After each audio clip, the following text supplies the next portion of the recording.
ನಮಸ್ಕಾರ ಪ್ರೀತಿಯ ವೀಕ್ಷಕರೇ, ನೀವು ನೋಡ್ತಾ ಇದ್ದೀರಾ government jobs news Shashikala YouTube channel. ಇವತ್ತಿನ ಉದ್ಯೋಗದ ಮಾಹಿತಿ ಈ ರೀತಿಯಾಗಿದೆ. ವಿದ್ಯುತ್ ಇಲಾಖೆ ನೇಮಕಾತಿ 2026. ಇಲಾಖೆಯಲ್ಲಿ ಖಾಲಿ ಇರುವ electrical worker, assistant manager, junior assistant ಹೀಗೆ ಹಲವಾರು ವಿವಿಧ ಹುದ್ದೆಗಳಿಗೆ ಅರ್ಜಿ ಆಹ್ವಾನಿಸಲಾಗಿದೆ.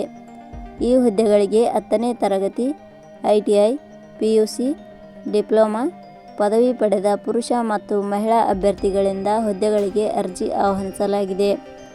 ವಿದ್ಯುತ್ ಇಲಾಖೆಯ ಹುದ್ದೆಗಳಿಗೆ ಆಯ್ಕೆಯಾದ ಅಭ್ಯರ್ಥಿಗಳಿಗೆ ಮಾಸಿಕವಾಗಿ 18,000ದಿಂದ 1,15,300 ವೇತನ ಪ್ರತಿ ತಿಂಗಳಿಗೆ ನೀಡಲಾಗುತ್ತದೆ.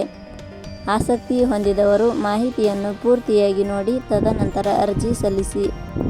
ಇದೇ ರೀತಿಯ ಉದ್ಯೋಗದ ಮಾಹಿತಿಯನ್ನು ಪಡೆಯಲು ನಿಮ್ಮ ವಿಡಿಯೋ ಕೆಳಗಡೆ ಕಾಣುವ ಸಬ್ಸ್ಕ್ರೈಬ್ ಬಟನ್ ಮೇಲೆ ಕ್ಲಿಕ್ ಮಾಡಿ, ಹಾಗೆ ಅದರ ಪಕ್ಕದಲ್ಲಿ ಬರುವ ಬೆಲ್ ಐಕಾನ್ ಮೇಲೆ ಪ್ರೆಸ್ ಮಾಡಿ.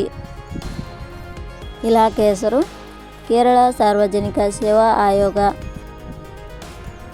ಹುದ್ದೆಗಳ ಹೆಸರು electrical worker, junior assistant, assistant manager, senior assistant. ಒಟ್ಟು ಹುದ್ದೆಗಳ ಸಂಖ್ಯೆ ಇಲಾಖೆಯಲ್ಲಿ 997 ಹುದ್ದೆಗಳು ಖಾಲಿ ಇವೆ.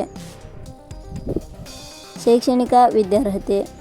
ಹುದ್ದೆಗಳಿಗೆ ಅರ್ಜಿ ಸಲ್ಲಿಸಲು ಬಯಸುವ ಅಭ್ಯರ್ಥಿಗಳು ಮಾನ್ಯತೆ ಪಡೆದ ಸಂಸ್ಥೆ ಅಥವಾ ವಿಶ್ವವಿದ್ಯಾಲಯದಿಂದ 10ನೇ ತರಗತಿ, PUC, ITI, MBA, degree, diploma, PGDCA ಶೈಕ್ಷಣಿಕ ಅರ್ಹತೆ ಪಡೆದಿರಬೇಕು. ಹುದ್ದೆಗಳಿಗೆ ಸಂಬಂಧಿಸಿದ ನೋಟಿಫಿಕೇಷನ್ ಲಿಂಕ್ ನಮ್ಮ ಟೆಲಿಗ್ರಾಮ್ ಚಾನಲ್ನಲ್ಲಿ ನೀಡಲಾಗಿದೆ. ಅಲ್ಲಿಂದ ಡೌನ್ಲೋಡ್ ಮಾಡಿಕೊಂಡು ಹೆಚ್ಚಿನ ಮಾಹಿತಿ ತಿಳಿದುಕೊಳ್ಳಬಹುದು. ವಯೋಮಿತಿ. ಹುದ್ದೆಗಳಿಗೆ ಅನುಗುಣವಾಗಿ ಕನಿಷ್ಠ 18 ವರ್ಷ, ಗರಿಷ್ಠ 40 ವರ್ಷ ನಿಗದಿಪಡಿಸಲಾಗಿದೆ. ವಯೋಮಿತಿ ಸಡಿಲಿಕೆ ವಿವರಣೆ. ಕೇರಳ ಸಾರ್ವಜನಿಕ ಸೇವಾ ಆಯೋಗ ಇಲಾಖೆಯ ನಿಯಮಗಳ ಅನುಸಾರ ವಯೋಮಿತಿಯಲ್ಲಿ ಸಡಿಲಿಕೆ ಇರುತ್ತದೆ. ವೇತನ ಶ್ರೇಣಿ. ಆಯ್ಕೆಯಾದ ಅಭ್ಯರ್ಥಿಗಳಿಗೆ ಇಲಾಖೆಯ ನಿಯಮಗಳ ಅನುಸಾರ ಮಾಸಿಕವಾಗಿ 18,000ರಿಂದ 1,15,300 ವೇತನ ಶ್ರೇಣಿ ಇರುತ್ತದೆ. ಅರ್ಜಿ ಸಲ್ಲಿಸುವ ವಿಧಾನ. ಹುದ್ದೆಗಳಿಗೆ ಅರ್ಜಿ ಸಲ್ಲಿಸಲು ಬಯಸುವವರು www.jobsexplain.com ವೆಬ್ಸೈಟ್ಗೆ ಭೇಟಿ ನೀಡಿ ಅರ್ಜಿ ಸಲ್ಲಿಸಬೇಕು. ಆಯ್ಕೆಯ ವಿಧಾನ. ಹುದ್ದೆಗಳಿಗೆ ಅರ್ಜಿ ಸಲ್ಲಿಸಿದ ಅಭ್ಯರ್ಥಿಗಳನ್ನು ಇಲಾಖೆಯ ನಿಯಮಗಳ ಅನುಸಾರ ಸಂದರ್ಶನದ ಆಧಾರದ ಮೇಲೆ ಆಯ್ಕೆ ಮಾಡಲಾಗುತ್ತದೆ. ಅರ್ಜಿ ಶುಲ್ಕ. ಇಲ್ಲಿ ಯಾವುದೇ ರೀತಿಯಾದ ಅರ್ಜಿ ಶುಲ್ಕಗಳು ಇರುವುದಿಲ್ಲ.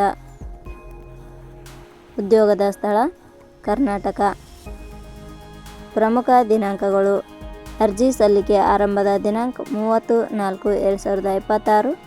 ಅರ್ಜಿ ಸಲ್ಲಿಕೆ ಕೊನೆಯ ದಿನಾಂಕ 3/6/2026. ಕೊನೆಯ ಪದಗಳು. ನಾವು ನೀಡಿರುವ ಈ ಉದ್ಯೋಗದ ಮಾಹಿತಿ ಇಷ್ಟವಾಗಿದ್ದರೆ ಮಾಹಿತಿಯನ್ನು ಎಲ್ಲರಿಗೂ ಶೇರ್ ಮಾಡಿ. ಧನ್ಯವಾದಗಳು.